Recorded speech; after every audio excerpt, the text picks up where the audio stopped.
So she's a former corporate sales executive turned life coach. She's a published author and she's a public speaker. She now helps other people to take back their power and embrace their inner warrior. We needed a whole lot more of that in the world. Welcome to the show, Jennifer Chapman. Thanks, Amanda, for having me. I appreciate Absolutely. it. I'm excited to talk to you. You've had quite the interesting journey with some epiphany along the way, and there's been a lot of changes because of stuff that happened that was kind of traumatic. So let's start from the very beginning. Where are you originally from? Where were you born? Where did you grow up? Yeah, born and raised in Indianapolis, Indiana, and still Oh, reside here today, just on a different side of town. But I am a loud and proud Indy native for sure. nice. Is McNiven still there? Is that what it's called? It's the Scottish I restaurant. I think that it is. Man, I haven't heard that name in a minute, but yeah, I think it is. When I was a flight attendant, I used to fly all the way out to Indianapolis just to eat there from LA and then turn around and fly all the way back home to LA. I love that place. Wow, that's that's impressive. Thank you for sharing that. There's some dedication there. That it is. Yeah. Wow. So, tell me a little bit about what happened to your life to kind of cause you to have this kind of epiphany later on. What was the trauma? Mm, yeah. So I I had a very picture perfect childhood, as a lot if would look at it from the outside. As a up until age 11, life was really great. Great parents, awesome supportive family, involved in sports. Traveled. Went on vacations. Like life looked really really good. And then at age 11, 2 weeks before starting sixth grade, I lost my mom very suddenly and tragically. So my life changed in an instant. Yeah, I imagine it would. I mean, you had this picture perfect life. Of course, you had to be really close to your mom for something like that to exist, right? Totally. It's still, I mean, even 30 years later, yeah, I certainly still have my moments and days. And yeah, it still can feel surreal for sure. Yeah. Yeah. And I know this has affected you in the long run. Trauma always does. It always, Yeah. always does. And it, if you let it and you're willing to explore it and do work around that, it can, you can turn it into a positive. Oh, yeah. And I see a lot of people, aren't even open enough to want to explore something so tragic. Can it really be so positive? And it's like, if you don't want it to suffocate your life and take complete hold and control over you, yeah, it's still going to continue to affect you in a negative way for sure. Yeah, absolutely. Yeah, and it does for so many people. That's actually why I do the podcast is to try to give hope to people that are looking for that light in the darkness. Thank you for doing this work. It is so needed now more than ever. How old was your mom when she passed? 34. Oh, she was so young. I mean, Yes. I passed 34 a number of years ago now, but she was so young. I can't imagine.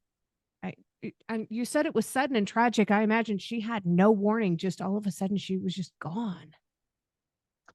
Yeah. It's like, yes. And I do believe there were warning signs that we're not trained and taught to want to be proactive on until something potentially worse or, you know, worse than worse happens and you have no opportunity to react to it, because there were signs leading up to something like this potentially maybe being this that this could happen. And I being able to look back now, I don't think she clearly didn't do enough. And I don't, so yeah. And so by you asking that question, that was clearly my epiphany when I turned 34. So Oh, that was 6.5 years ago. So to share my age with everyone. To turn 34 was one of the biggest epiphanies I had, because I had just come off a very successful year in my professional career, literally 2 days before my 34th birthday. So I should be on a high. And yet for me, as rewarding as it was a very stressful, it felt, it's not easy to reach the a pinnacle of being at the top of your game professionally. So it was a relief of like, man, that I made it and I'm tired, and then I turned 34 and had that exact same epiphany that you would imagine. It's like, my mom was 34. I still feel so young. I still have so much I want to do and see and be. Like, I can't imagine. Yeah, my other family members probably thinking the same thing. Like, she was so young. I didn't know that at the time, right? I just knew I was 11 and was really, really young to lose a mom so suddenly. So yeah, to turn 34 was, yeah, a day I'll never forget. Yeah, I can imagine it was probably one of your hardest birthdays for so many reasons. Yeah, it was heavier than some for sure. Yeah. Yeah, yeah. So, where did you go from there once you had this horrible realization? Yeah, and I mean, just to say, I don't know if it was horrible, right? It was just a realization. It Yeah. was just a shift in perspective of like, okay, let's um yeah, let's just view things a little bit differently and really embrace being 34 and having what I have, and making her proud, and let's keep going. Let's go back to back, by the way, in professional sales, and as this achiever part of me, that's very strong within me in this competitive piece, like, let's do it again. And I must say that, that I made it harder the next year professionally. Like, it didn't feel the same. It didn't feel as easy to to hit the numbers and get the results that I had done the year before. I put a lot of pressure on myself, and it just felt really, really hard. And I was kind of got behind the eight ball. So then there's that much more pressure, and putting a lot of my eggs in one basket when it comes to this account that I was calling on, really hoping like, okay, if they say yes, I'm going to hit another one. And if they don't, there's no chance. And so 9 months later, so March of 2017, I got the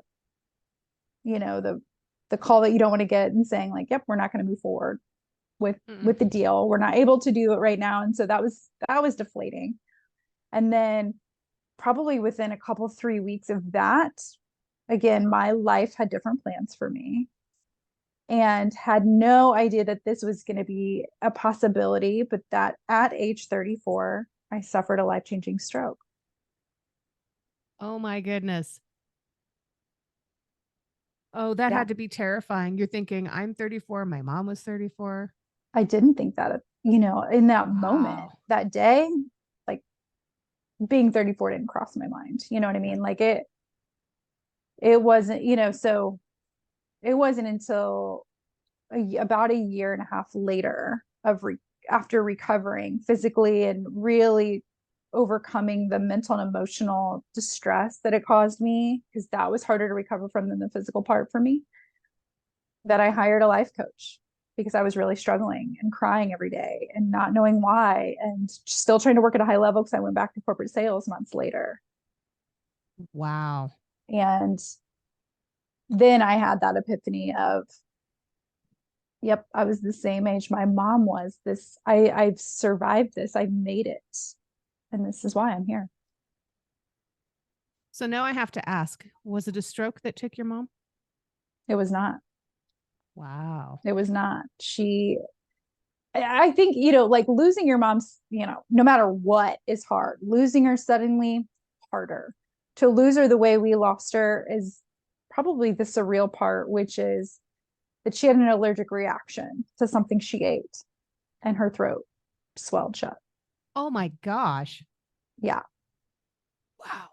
That's Yeah. insane. It's wild. It's wild. 30 years later. It's so I've always had a heightened awareness to, food, honestly. Like what I'm eating, am I going to have a reaction to it? Do I have any allergies? Do I have anything that would tell me this could happen to me because this happened to her?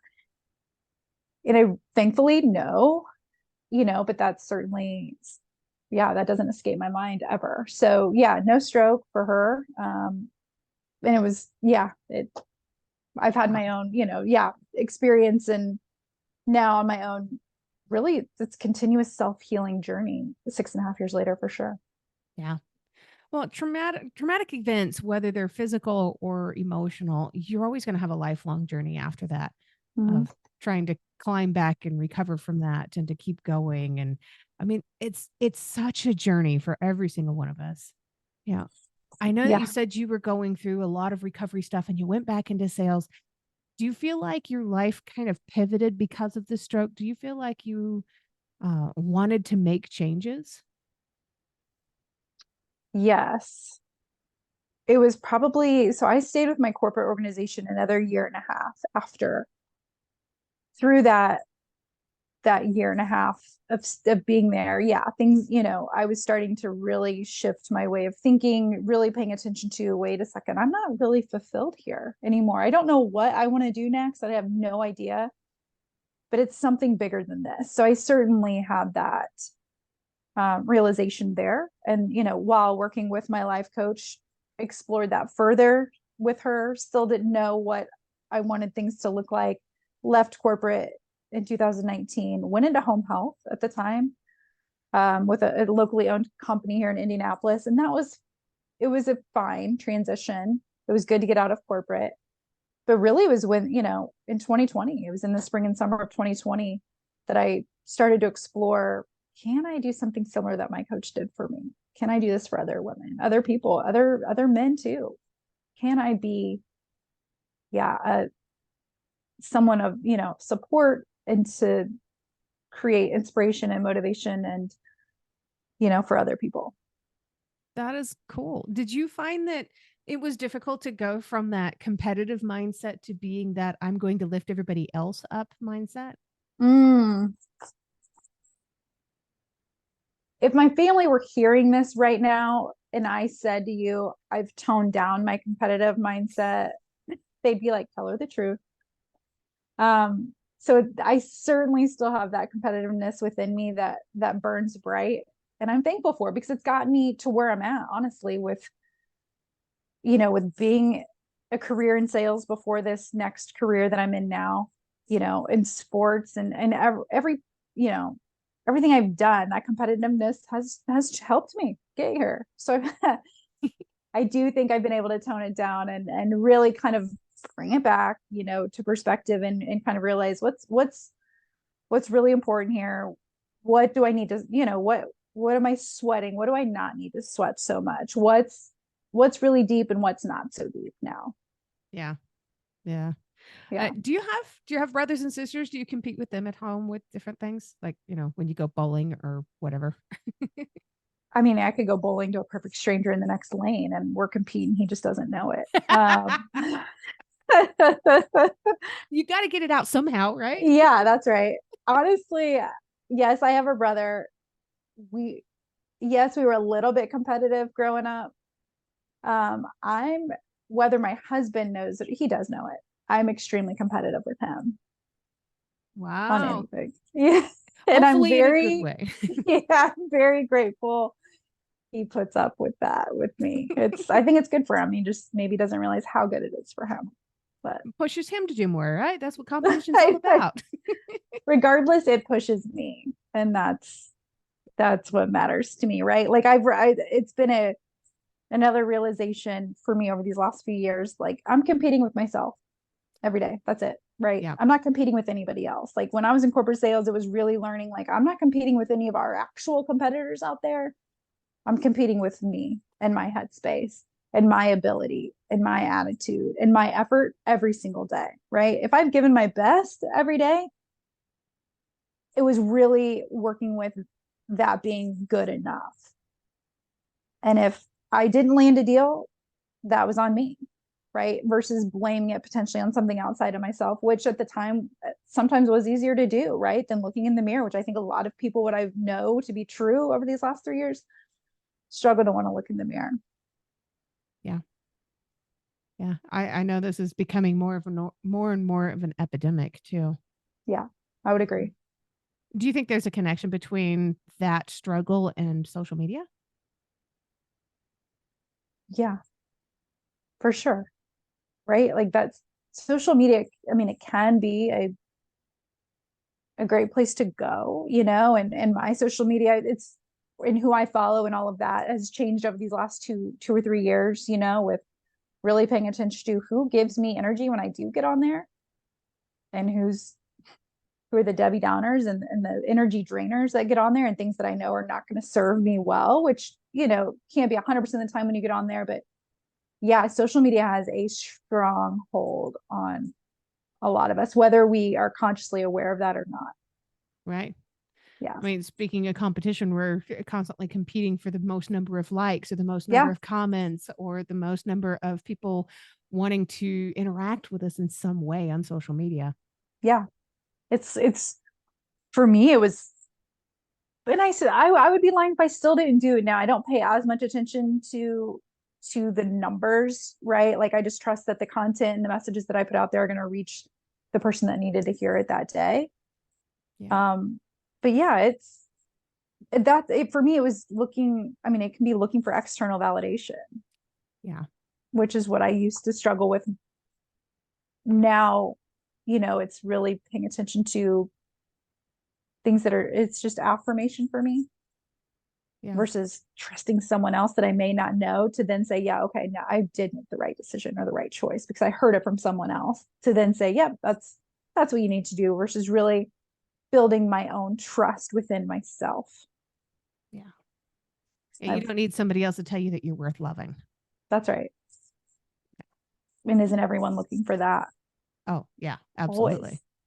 And Yeah. it's just like you said, I mean, it's all of that starts with us. It's doing the inside out versus looking for outside of yourself. Yeah. Who inspires you the most? Oh, great question.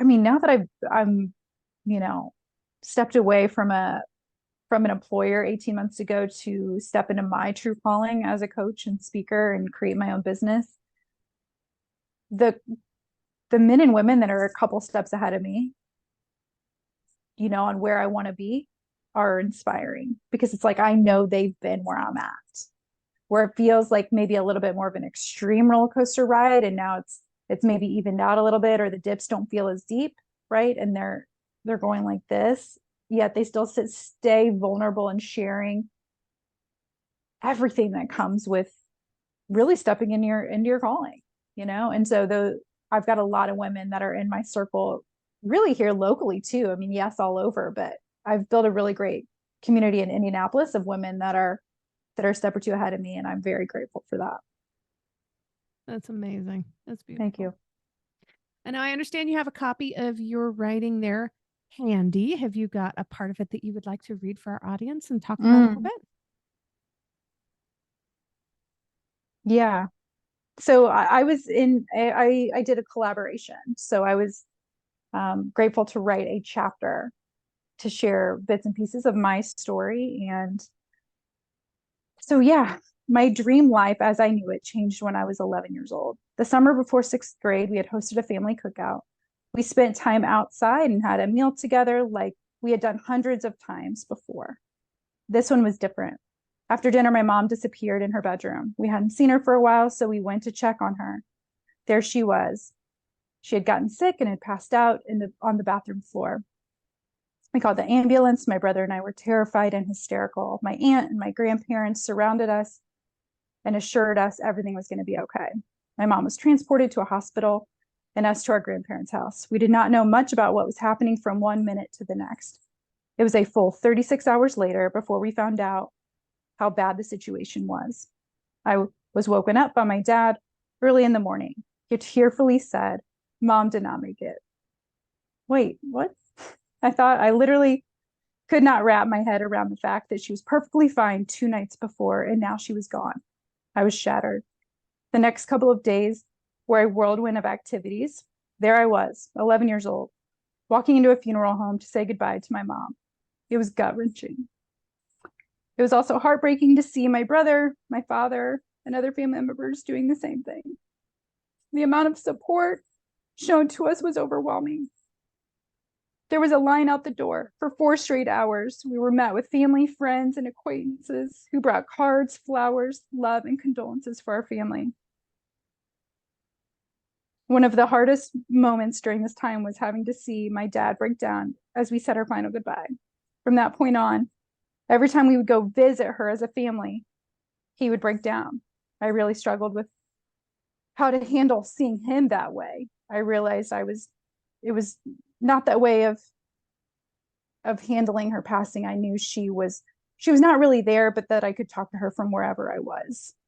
And that's my message to your audience when going through grieving is, it's different for every single person at every different age. Everyone handles it differently. There is no book that tells you how to grieve. And so that's how I've been able to fully heal, is to have this relationship with my mom that's bigger than me. It's bigger than going to visit her, her gravesite, if you will. It's really being connected to her on an extremely deep spiritual level. I mean, I can hear the pain when you're reading this. It's still fresh. It's been so many years, and the pain never really goes away. We just learn to make room for it. That's right. Yeah. Thank you. Yeah, it's tough stuff, talking about the loss of somebody that you love. It was only a year and a half ago. My best friend passed away of pancreatic cancer, and it still hurts, and it will hurt. It'll hurt forever, just because these are people that you love. And if it ever goes away, that's when you know something's wrong. Yeah, and I'm so sorry for your loss. And something I would also say, and what I have found very valuable, is being able to move forward with them, with us, versus moving on from. And that's a powerful TED Talk from Nora McInerney. And I watch it more than once a year, honestly, because I learn something different from it every time. But that was her message after she had a 3 hardships within like 6 weeks, 3 losses.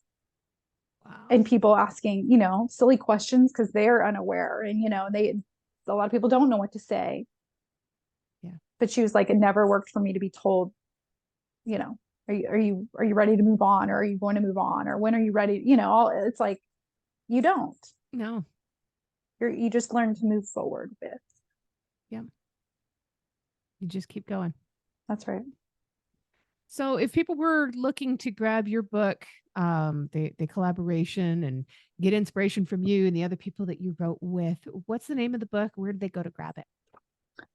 So the book is called Voices, Words of Wisdom, Inspiration, Courage, and Soul. And it is on Amazon. And you can also connect with me on my website, justcommitcoaching.com. I do complimentary a coaching session. If you've never had a coach before and just simply want to learn more, schedule a call with me. And then I have a free download there as well with regards to how to create your own shifts within your own mindset, which is something you can control. So don't let your mind control you. You've got power to take control over your mind.